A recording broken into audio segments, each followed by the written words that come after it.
एक राधेश्याम नामक युवक था। स्वभाव का बड़ा ही शांत एवं सुविचारों वाला व्यक्ति था। उसका छोटा सा परिवार था जिसमें उसके माता पिता, पत्नी एवं 2 बच्चे थे।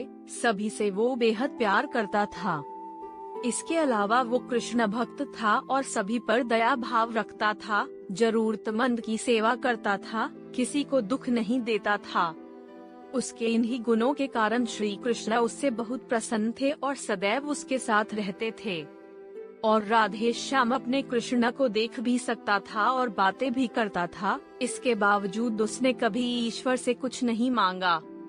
वह बहुत खुश रहता था कि उनकी ईश्वर हमेशा उसके साथ रहते थे, उसे मार्गदर्शन देते थे। राधेश्याम भी कृष्ण को अपने मित्र की तरह ही पुकारता था और उनसे अपने विचारों को बांटता था। एक दिन राधेश्याम के पिता की तबीयत अचानक खराब हो गई। उन्हें अस्पताल में भर्ती किया गया। उसने सभी डॉक्टर्स के हाथ जोड़े, अपने पिता को बचाने की मिन्नतें की, लेकिन सभी ने उससे कहा कि वो ज्यादा उम्मीद नहीं दे सकते और सभी ने उसे भगवान पर भरोसा रखने को कहा। तभी राधेश्याम को कृष्ण का ख्याल आया और उसने अपने कृष्ण को पुकारा। कृष्ण दौड़े चले आए। राधेश्याम ने कहा, मित्र, तुम तो भगवान हो, मेरे पिता को बचा लो। कृष्ण ने कहा, मित्र, ये मेरे हाथों में नहीं है। अगर मृत्यु का समय होगा तो होना तय है। इस पर राधेश्याम नाराज हो गया और कृष्ण से लड़ने लगा। गुस्से में उन्हें कोसने लगा। भगवान ने भी उसे बहुत समझाया पर उसने एक ना सुनी। तब भगवान कृष्ण ने उससे कहा, मित्र, मैं तुम्हारी मदद कर सकता हूँ, लेकिन इसके लिए तुम्हें एक कार्य करना होगा। राधेश्याम ने तुरंत पूछा, कैसा कार्य?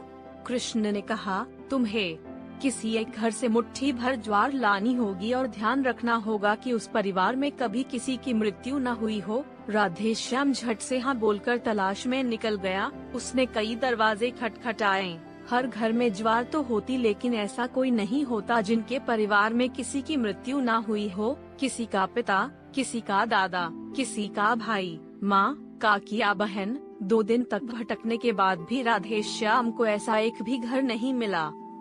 तब उसे इस बात का एहसास हुआ कि मृत्यु एक अटल सत्य है। इसका सामना सभी को करना होता है, इससे कोई नहीं भाग सकता। और वो अपने व्यवहार के लिए कृष्ण से क्षमा मांगता है और निर्णय लेता है जब तक उसके पिता जीवित हैं उनकी सेवा करेगा।